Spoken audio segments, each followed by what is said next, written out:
عورتیں ہمت کی باتیں بچوں سے کریں گی، ہمت کی باتیں سکھائیں گی تو عورتیں شجاع، بہادر اور شیر بن کر کے جوان ہوں گے. عورتیں بہادری کی باتیں نہیں سکھائیں گی. رسول اللہ صلی اللہ علیہ وسلم پیدا ہوتے ہیں، یتیمی کا درد ہے، ماں کا گود ملتا ہے، باپ کا گود نہیں ملتا ہے.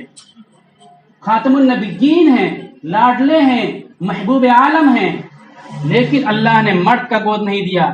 آنے والے قافلے انسانی کو سمجھانے کے لیے کہ بہادر مردوں کو اور بہادر افراد کو بنانے میں عورتوں کا کردار ہوتا ہے، باپ کا کردار اتنا اہم نہیں ہوتا جتنا عورتوں کو ماں کا گود دیا. نانی جان کے یہاں مدینہ منورہ میں گئے، واپس ہو رہے ہیں، بیچ میں امی جان کا انتقال ہو گیا. ایک آواز مدینہ میں لگا دیتے، ایک خبر مکہ میں پہنچا دیتے، ہزاروں ہزار لوگ پہنچ جاتے رسول اللہ صلی اللہ علیہ وسلم کو لینے کے لیے. 6 سال کی عمر ہے لیکن کسی مرد کو اللہ نے نہیں پہنچایا. مدینہ سے سفر میں چلتے وقت ایک خاتون ام ایمن کو کھڑا کیا، ان کی گود میں آ رہے ہیں، مکہ مکرمہ واپس ہو رہے ہیں. یہاں پہنچتے ہیں، معاملہ سب کچھ ہوتا رہتا ہے، نبوت کی ذمہ داری ملتی ہے، پریشانی ہو جاتی ہے فطری تقاضوں کے تحت. ایک آواز لگا دیتے، میں نے عجیب و غریب ماحول دیکھا، میں پریشانی کے عالم میں ہوں. پورا مکہ مدد کے لیے کھڑا ہو جاتا لیکن کسی سے کوئی آواز نہیں لگائی. یہ اللہ تعالیٰ سکھا رہے ہیں، بتا رہے ہیں انسانی سماج کو، انسانی معاشرے کو کہ اگر عورت مرد کی مددگار بن کر کے کھڑی ہوتی ہے، عورت اپنے شوہر کو کوآپریٹ کرتی ہے تو مرد کی تحریکیں آگے بڑھتی ہیں، اس کی کوششیں آگے بڑھتی ہیں، ورنہ اس کی تحریکیں فیل ہو جاتی ہیں، اس کی کوششیں، اس کا مومنٹ ناکام ہو جاتا ہے. حضرت خدیجہ کھڑی ہوتی ہیں، دولت کا سمندر ان کے پاس تھا. ورلڈ ٹریڈ آرگنائزیشن جو عرب کا تھا اس وقت، اس کی ممبر تھی، ویٹو پاور حاصل تھا. سمجھے ہماری بہنیں حضرت خدیجہ کون تھی؟ ورلڈ ٹریڈ آرگنائزیشن کی ممبر تھی وہ، ان کو ویٹو کا پاور حاصل تھا. بتا دیں کہ اس سال قافلہ شام نہیں مصر جائے گا، سب ایک طرف فیصلہ کر لیں گے، یہ فیصلہ کر لیں، ان کا فیصلہ نافذ کیا جاتا ہے. پاورفل خاتون تھی، دولت مند خاتون تھی، کھڑی ہو گئی. اس کے بعد مصیبتوں کا دور شروع ہوتا ہے. بہت مالدار تھیں، بہت حسین و جمیل تھیں. مقاطعہ ہوتا ہے، بائیکاٹ ہوتا ہے، شب بھی تعلیم میں رہتی ہیں. روایتوں میں آتا ہے کہ حسین و جمیل تھی، بھوک کی وجہ سے، فاقہ کشی کی وجہ سے، مشکلات کی وجہ سے اتنی دبلی ہو گئی کہ ان کی نسیں دکھائی پڑنے لگی تھیں اور نسیں کالی دکھائی پڑنے لگی تھیں. اس طرح کی پریشانی کے ساتھ رسول اللہ صلی اللہ علیہ وسلم کی مدد فرمائی تو پھر اسلام کی آبیاری ہوئی، اسلام آگے بڑھا. جب سب سے پہلے خون کی ضرورت پڑی تو سب سے پہلے اگر کسی کا خون اسلام کے لیے، اللہ کے دین کے لیے بہا، رسول اللہ صلی اللہ علیہ وسلم کے لیے بہا تو خاتون کا بہا. ہم خون جب بولتے ہیں تو ایک نارملی چیز سمجھتے ہیں، لیکن وہ خون بہنا کتنا دردناک تھا، کتنی کیفیت ہولناک تھی. ایک اونٹ میں ایک پیر کو باندھ دیا گیا، دوسرے پیر کو دوسری اونٹ میں باندھ دیا گیا اور کہا گیا کہ محمد الرسول اللہ کی غلامی سے پھر جاؤ، اسلام سے پھر جاؤ ورنہ تم کو بیچ سے چیر دیں گے. انہوں نے کہا چیر جانا گوارا ہے لیکن اس دین کو چھوڑنا گوارا نہیں ہے. جس کی غلامی کا پٹا اپنے گلے میں ہم نے ڈالا ہے اس کو ہم نہیں چھوڑ سکتی. اونٹ کو 2 سمتوں میں ہانک دیا گیا، بیچ میں پھٹ گئی. سب سے پہلے خون بہا گا تو کسی کا، تو خاتون کا، عورت کا خون تھا. یہ بتانے کے لیے کہ عورتوں کی قربانی کسی بھی مومنٹ کے لیے بہت اہم ہوتا ہے. اب ہم بہت لمبی باتیں کرتے ہیں، ہندوستان کی طرف آتے ہیں. جب عورتیں دیندار تھی تو یہاں ہندوستان میں جگہ جگہ دین کا غلبہ تھا. ایک موٹی مثال دیتا ہوں، بہادر شاہ ظفر مارگ پر آج بھی مسجد موجود ہے، ملا عبد النبی مسجد آج بھی موجود ہے. ملا عبد النبی اکبر بادشاہ کے استاد تھے. جب یہ استاد تھے تو اکبر بادشاہ 5 وقتہ نماز پڑھتا تھا، مسجد میں جھاڑو لگاتا تھا، اذان دیتا تھا، چہرے پہ داڑھی تھی. پورے ملک میں ہر طرف دین کا غلغلہ تھا. کسی بھی سمت نکل جائے اکبر بادشاہ، پتہ چل جائے راجاؤں کہ اکبر بادشاہ آ رہا ہے تو اس طرف اکبری مسجدیں بنا کرتی تھی. آپ کے یہاں مانڈو کے پاس برہان پور میں اکبری مسجد موجود ہے، اس کے سنگ سماعت کے وہ بنے ہوئے ہیں، جو ڈاکٹر ہوں گے سنگ سماعت کی اہمیت سمجھتے ہیں. اس کی میناریں بنی ہوئی ہیں، ایک طرف سنسکرت میں کلمہ طیبہ لکھا، ایک طرف عربی میں کلمہ طیبہ لکھا. جب اس کی تاج پوشی ہوئی تو یہ تھا کہ اتنا دیندار ہے کہ مسجدوں سے خوش ہوتا ہے. تمام راجاؤں نے جگہ جگہ مسجدیں بنوائی. یہ کیوں ہوا؟ اس کے گھر میں اس کی ماں مریم مکانی بہت دیندار تھی، موجود تھی. ایک مرتبہ پورے منتری، ہر ریاست کے مکھ منتری وہاں موجود تھے. جب ہندوستان اس وقت کا ملک افغانستان سے لے کر کے سری لنکا تک، بنگال تک، اور ادھر چین کے سرحد سے لے کر کے ادھر سری لنکا تک پورا اتنا بڑا تھا. برما بھی اس میں شامل تھا. 5 ملک کم سے کم شامل تھے اس وقت. اتنے بڑے ملک کا بادشاہ، اس نے پیلا پہن لیا سیاسی اثر کی بنیاد پر کہ بہت سے آئیں گے، دوسرے طبقے کے لوگ وہ بھی خوش ہو جائیں کہ بادشاہ ہماری بھی رعایت کرتا ہے. ان کے استاد ملا عبد النبی پہنچے تو وہاں لکڑی سے مار دیا بھرے مجمع کے اندر. بادشاہ نے کہا گھر میں جا کر کے اب امی جان ہم کو ایسا ہم کہہ دیا مولانا صاحب نے، یعنی اب میں قتل کرا دوں گا۔ بادشاہ کے منہ سے نکلی ہوئی زبان قانون ہوتی تھی، کوئی روکنے والا نہیں تھا۔ ماں نے کہا بیٹے جتنے بادشاہ ہوتے ہیں سب یہی کرتے آئے ہیں، قتل کرا دینا کوئی بڑی بہادری کی بات نہیں ہے تمہارے لیے۔ بے اختیار مولوی کو قتل کرا دو گے، کوئی تمہارا چرچا نہیں ہوگا، ایک نارملی چیز دیکھی جائے گی، تم کچھ بھی مت کہو، پورے ملک میں چرچا ہوگا، قیامت کی صبح تک تمہارا نام عزت سے لیا جائے گا، اس لیے تم کو جواب مت دو ملا عبد النبی کو۔ انہوں نے کچھ نہیں کہا، آج نام چل رہا، تو دینداری کا غلبہ تھا ہر طرف۔ لیکن جب انہی کے گھر میں دوسری نظر دوسری فکر کی عورتیں آ گئیں تو کیا ہوا؟ قربانی پہ پابندی، شراب کی عام دکانیں کھلنے لگیں، مسجدیں گرائی جانے لگیں۔ اکبر بادشاہ کے دور میں جو مسجدیں گرائی گئی تھی، جامعہ فیروز شاہ تغلق کا بنایا ہوا تھا، مانڈو کے جا کر دیکھ لیے دیواریں موٹی موٹی، اکبر بادشاہ نے اس کالج کو، اس یونیورسٹی کو گروایا اور بہت سے اسلامی اداروں کے گروا دیا۔ جب عورتیں آئیں تو باہر کے حالات بدلنے لگے، عورتیں دیندار گھر میں تھیں، باہر کی بھی حالات اچھے تھے، اندر کی بھی حالات اچھے تھے۔ ہم نے اپنی بہنوں کو دیکھا، اس بنیاد پر ہم نے باتیں بتلا دی ہیں کہ جب عورتیں ہوتی ہیں، عورتوں کے ذریعے سماج کریٹ ہوتا ہے، ڈیولپ ہوتا ہے، سوچ بنتی ہے، خاص طور پر بچوں پر عورتوں کی محنتیں نسلوں کو کھڑی کرنے کا باعث ہوتی ہے۔ 1 سے لے کے 14 سال کی عمر کے بچے ملک کے اندر 27% آبادی کا 27% حصہ ہیں، 27% بچے آبادی کا حصہ ہیں، اور 17% 14 سال سے لے کے 25 سال تک، 17 کو 27 میں پلس کو کتنا، 45% آبادی بچوں پر مشتمل ہے۔ یہ بچے عورتوں کے پاس ہوا کرتے ہیں۔ جب عورتیں فکر کریں گی تو یہ جو نسل جوان ہوگی وہ نسل دیندار جوان ہوگی، عورتیں فکر نہیں کریں گی تو جو نسل جوان ہوگی وہ نسل بے دین جوان ہوگی۔ تاتاریوں نے حملہ کیا، مسلمانوں کے کتب خانوں سے ندیوں کو کاٹا گیا، راستہ بنایا گیا، کتب خانوں میں آگ لگایا تاتاریوں نے، مہینوں وہ کتب خانے جلتے رہے، دھواں کے شعلے، آگ کے گولے اٹھتے رہے، اور مسلمانوں کی سروں سے مینارہ بنوایا، جس کا مینارہ اونچا ہوگا اس کو یہ انعام ملے گا۔ مسلم بچیوں کو قبضے میں کر لیا، ان کو بیوی کی طور پر رکھا۔ لیکن ہم اپنے بہنوں کے لیے صرف خاطر میں بول رہے ہیں، اس لیے تھوڑا بھائی صاحب بعد میں کر لینا بات۔ بچیاں تو مجبور تھیں کہ باپ بھائی سب مار دیے گئے، لیکن بچیوں کے دماغ میں اسلام کا دین تھی، دین کی عظمت تھی۔ خاتم النبیین محمد الرسول اللہ کی کنیز تھی اور باندھی تھی، فاطمہ کی باندھی تھی۔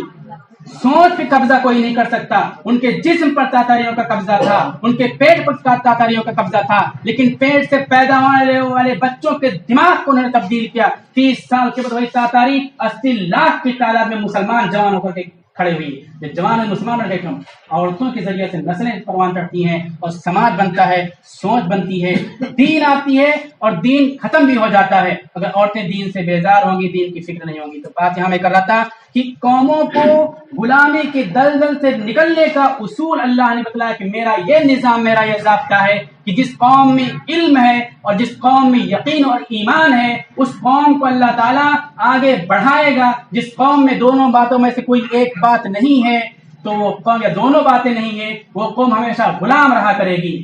غلامی کی دلدل سے نکلنے کے لیے ضروری ہے کہ ہم علم کی طرف توجہ دیں۔ اگر علم کی طرف توجہ نہیں دیں گے تو غلام ہوتے رہیں گے۔ اتنی برائیاں تھیں، شراب نوشی کی، زناکاری کی، بت پرستی کی، ظلم اتیاچار کی، کسی برائی سے روکنے کے لیے اللہ تعالیٰ نے کوئی حکم نازل نہیں فرمایا۔ سب سے پہلا حکم پڑھنے کے لیے نازل فرمایا، اور وہ پڑھائی اللہ کی معرفت کے ساتھ نازل فرمایا۔ اس لیے ہم کو تمام کام چھوڑ کر کے پڑھائی پر دھیان دینے کی ضرورت ہے۔ کعبۃ اللہ کو بنا رہے ہیں ابراہیم علیہ السلام۔ کون؟ حضرت ابراہیم علیہ السلام، حضرت اسماعیل علیہ السلام۔ اللہ کے مقبول نبی ہے، کبھی بھی دعا کرے دعا قبول ہوتی ہے، لیکن وہ موقع کی تلاش میں کہ اور اہم موقع کون سا ہو جہاں ہماری دعا فٹافٹ قبول ہو جائے اور بغیر کسی تاخیر کے قبول ہو جائے۔ کعبہ بنا رہے ہیں، پہاڑ سے پتھر لا رہے ہیں اور کعبہ کی دیواروں کو اٹھا رہے ہیں۔ ہم اور آپ سوچیں پڑھے لکھے لوگ ہیں، صحیح سوچ سکتے ہیں، لیکن عام مسلمانوں کی سوچ دیکھیے آپ۔ مسجد کا جس دن نقشہ بنتا ہے بڑے ثواب کا کام ہے۔ نقشہ بننے کے بعد ہم کس چیز کی دعا کرتے ہیں؟ یہ سنگ مرمر کا پتھر آ جائے، یہ ٹائل دینے والا کوئی مل جائے، یہ جھومر دینے والا کوئی مل جائے، یہ لائٹنگ کرنے والا کوئی مدد کرنے والا بن جائے، یہ دعائیں کرتے ہیں ہم۔ وہاں ابراہیم علیہ السلام محنت کر رہے ہیں، اللہ کے نبی ہیں، 110 سال 115 سال ان کی عمر ہے۔ دوسرے بیٹے وہ بھی اللہ کے نبی ہیں، پتھر اپنے ہاتھ سے اٹھا کر کے لا رہے ہیں۔ سوچ رہے ہیں کہ بہت اہم کام ہے، اس وقت دعا قبول ہوگی، تو دعا کیا کر رہے ہیں؟ ربنا ارینا مناسکنا وتب علینا، اے میرے پروردگار ہم کو سکھا دیجئے حج کے طریقے سیکھنے کی دعا کر رہے ہیں کہ سکھا دیجئے۔ اس کے بعد دوسری دعا کیا کر رہے ہیں؟ ربنا وبعث فیہم رسولا منہم یتلو علیہم آیاتہ ویزکیہم ویعلمہم الکتاب والحکمہ، اے میرے پروردگار ہماری یہ نسل، ہماری یہ اولاد یہاں ہے، اس اولاد کی جو اولاد ہوگی کہیں گمراہ نہ ہو جائے، دین سے دور نہ ہو جائے، جاہل نہ ہو جائے، اس لیے ان میں ایک معلم، ایک ٹیچر مبعوث فرما، ایک رسول ہے جو ان کو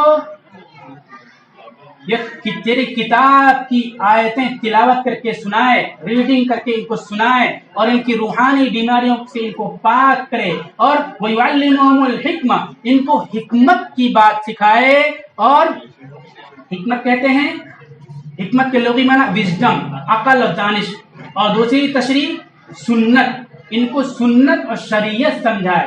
سنت اور شریعت صرف ایک محدود معنی لو تو کیا کم ہے، پورا عرب فتح ہو گیا، عدم کی طاقتیں سرنگو ہو گئیں، پورے عرب پر پرچم لہرا گیا، کہ معمولی بات ہے یہ، لیکن اسی کے ساتھ وزڈم کی باتیں سکھائیں۔ کعبہ بنا رہے ہیں تو وہاں ٹیچر کی فکر کر رہے ہیں، رہبر کی فکر کر رہے ہیں، امام کی فکر کر رہے ہیں، مقتدا کی فکر کر رہے ہیں، سکھانے والے کی دعا کر رہے ہیں۔ ہم لوگ کیا دعا کرتے؟ بہتر سے بہتر پتھر آ جائے، آ جائے۔ اب دوسری چیز آئیے، رسول اللہ صلی اللہ علیہ وسلم نے کیا کیا؟ مسجد نبوی سے نکلا، مسجد مکہ سے پہنچ کر کے مدینہ پہنچتے وہاں کیا کیا؟ 4 کام اللہ کے نبی صلی اللہ علیہ وسلم نے مکہ میں بھی کر رہے تھے، یہاں بھی کیا۔ کیا کیا؟ تعلیم، گھروں میں تعلیم ہو رہی تھی، ایک ریسیڈینشیل اسکول مسجد نبی میں بنایا، باہر کے لوگ پڑھیں گے۔ 8 مسجدوں میں ڈے اسکول بنایا، پڑھیں بچے، پڑھ کے چلے جائیں۔ جو مدینہ شہر سے دور بستیاں ہیں وہاں کہا کہ جو پڑھے ہوئے لوگ ہیں وہ ان پڑھ لوگوں کو پڑھنا لکھنا سکھائیں، ورنہ میں ان کو سزا دوں گا۔ جو ان پڑھ ہیں وہ پڑھے لکھے لوگوں سے پڑھنا لکھنا سیکھیں، ورنہ ہم ان کو سزا دیں گے۔ اور پھر غزوہ بدر ہوا، غزوہ بدر میں قیدی آتے ہیں، اس موقع پر فدیہ طے ہوتا ہے۔ 4000 درہم، درہم کی قیمت زیادہ تھی، دینار کی قیمت کم تھی، اس لیے درہم طے ہوئے۔ 4000 درہم، یہ ہوا کہ ہمارے 10 بچوں کو جو قیدی پڑھنا لکھنا اور جوڑنا گھٹانا یہ 2 سبجیکٹ سکھا دے، اس کی یہ فیس معاف ہے، یہ فدیہ معاف ہے۔ یعنی ایک بچے کی فیس فرسٹ اسٹینڈرڈ کی 2 سبجیکٹ کی 1,00,000 روپیہ فیس اللہ کے رسول صلی اللہ علیہ وسلم نے ادا فرمایا۔ یہ سوچنے کی بات ہے، ہم فدیہ کی بات سن کر کے بیان کر کے نارملی لینے لگتے ہیں، لیکن دیکھیے کہ پڑھائی کتنی اہم ہے کہ ایک فرسٹ اسٹینڈرڈ کے 2 سبجیکٹ کی فیس 1,00,000 روپیہ خاتم النبیین محمد الرسول اللہ صلی اللہ علیہ وسلم ادا کر رہے ہیں۔ جب آپ صلی اللہ علیہ وسلم کا نام ہے درود شریف پڑھ لیا کیجیے، ادا فرما رہے ہیں۔ اور ہم سوچیں گے کہ ریاست مل گئی تھی، اسٹیٹ مل گئی تھی، حاکم بن گئے تھے، اس لیے ریاست تو مل گئی تھی لیکن سہولیات نہیں تھی، پہننے کے لیے کپڑے نہیں تھے، کھانے کے لیے خوراک نہیں تھی۔ مسجد نبوی چھپر کی بنی ہوئی تھی۔ کھانے کے سلسلے میں حضرت عائشہ کی روایت ہے، اس سے پوچھا گیا کہ چراغ کیسے جلتا تھا، تو بتایا چراغ جلانے کے لیے اگر تیل ہوتا تو اتنے ہم بھوکے رہتے تھے کہ اس تیل کو ہم پی جاتے۔ ہم کو تو مہینوں 2 کالی چیزوں کے علاوہ کچھ میسر نہیں ہوتی تھی، ایک کھجور، دوسرا پانی۔ پانی تو وائٹ ہوتا ہے، مفسرین نے لکھا چونکہ ویکنیس کھانے کی نہ کھانے کی وجہ سے آ جاتی تھی، چکر آتا تھا تو سفید چیزیں کالی دکھائی پڑتی تھیں، اس لیے پانی کو بھی کالا کہہ دیا۔ ایسے ہی غربت، افلاک، فاقہ مستی اور پریشانی کا عالم تھا، لیکن پڑھائی کے سلسلے میں پیٹ پر پتھر باندھا، مسجد میں چراغ نہیں جلا اور 1,00,000 روپیہ فرسٹ اسٹینڈرڈ کے 2 سبجیکٹ کی فیس ادا کی ہے۔ ہم لوگوں کو کیا ہوتا ہے؟ پڑھائی کے لیے پیسہ نہیں اور سب کام کے لیے پیسہ ہے، موبائل کے لیے پیسہ، انٹرنیٹ کے لیے پیسہ، جوتا کے لیے پیسہ، گاڑی کے لیے پیسہ، کپڑے کے لیے پیسہ، ہر چیز کے لیے پیسہ۔ اگر نہیں پیسہ ہے تو صرف پڑھائی کے لیے پیسہ، مدرسے کی پڑھائی ہو، اسکول کی پڑھائی ہو، کوچنگ کا سسٹم ہو، سب جگہ ہر جگہ پیسے کے سلسلے میں ہم پیچھے رہتے ہیں۔ وہاں خوراک کم کر دیا، بھوکا رہنا گوارا کر لیا، پڑھائی کے معاملے میں کوئی مصالحت نہیں کی ہے۔ ہم لوگوں کا پیسہ بریانی میں خرچ ہے، پڑھائی چھوڑ کر کے خرافات میں خرچ ہو رہا ہے، ہم اپنی بیس سے ہٹ چکے۔ اب دوسری چیز اور میں کہہ رہا ہوں، پڑھائی کی لاک ڈاؤن لگا ہوا تھا، اسکول بند تھے تو سب چھٹی میں پڑے ہوئے، دوسری قومیں اسکول بند کی ہوئی تھی، ان کے یہاں نظام نہیں موجود تھا، ان کی مجبوری تھی. ہمارے پاس ہم نظام موجود تھا. ہم نے بتایا ڈیزرٹ بیسڈ ایجوکیشن پلیس اور home based education place, school based. رسول اللہ صلی اللہ علیہ وسلم جب مدینہ منورہ پہنچے تو یہاں اسکول بیسڈ ایجوکیشن سسٹم بھی شروع ہو چکا تھا. اسکول بیسڈ مطلب پنچایتی نظام کے تحت مختلف گھروں کے بچے آ کر کے پڑھیں گے ایک جگہ، کسی ایک کی ملکیت میں نہیں ہوں گے. اور ہوم بیسڈ کسی کے گھر میں آ کر کے پڑھیں گے. اور ڈیزرٹ بیسڈ کہ جنگل میں، تنہا کھیت میں، کہیں بھی وہاں ساتھ میں پڑھاتے، دکان پہ بیٹھا کے پڑھاتے رہو، کہیں بھی الگ، بالکل اس طرح سے. تو تینوں چیزیں موجود تھی. لاک ڈاؤن کے موقع پر اسکول کا سلسلہ رکا تھا، گھر کا سلسلہ نہیں رکا تھا، دکان کا سلسلہ نہیں رکا تھا. تو ہم کو پڑھانا چاہیے. ہم پڑھے ہوئے ہیں، ہمارے بغل میں بچہ ان پڑھ ہے اور اس کی پڑھائی کی فکر نہیں کرتے ہیں. اللہ کے نبی صلی اللہ علیہ وسلم نے فرمایا میں اس کو سزا دوں گا جو پڑھا ہوا ان پڑھ بچوں کو نہیں پڑھاتا ہے، ان پڑھ لوگوں کو نہیں پڑھاتا. ہم نہیں پڑھے ہوئے ہیں، ہمارے بچے نہیں پڑھے ہوئے ہیں، پڑوس میں کوئی پڑھا ہوا ہے، اپنے بچے کو پڑوس میں اس کے گھر پہ پڑھنے کے لیے نہیں بھیجتے ہیں. رسول اللہ صلی اللہ علیہ وسلم نے فرمایا میں اس کو سزا دوں گا جو ان پڑھ ہے اور پڑھے لکھے لوگوں کے پاس اپنے بچے کو نہیں بھیجتا ہے.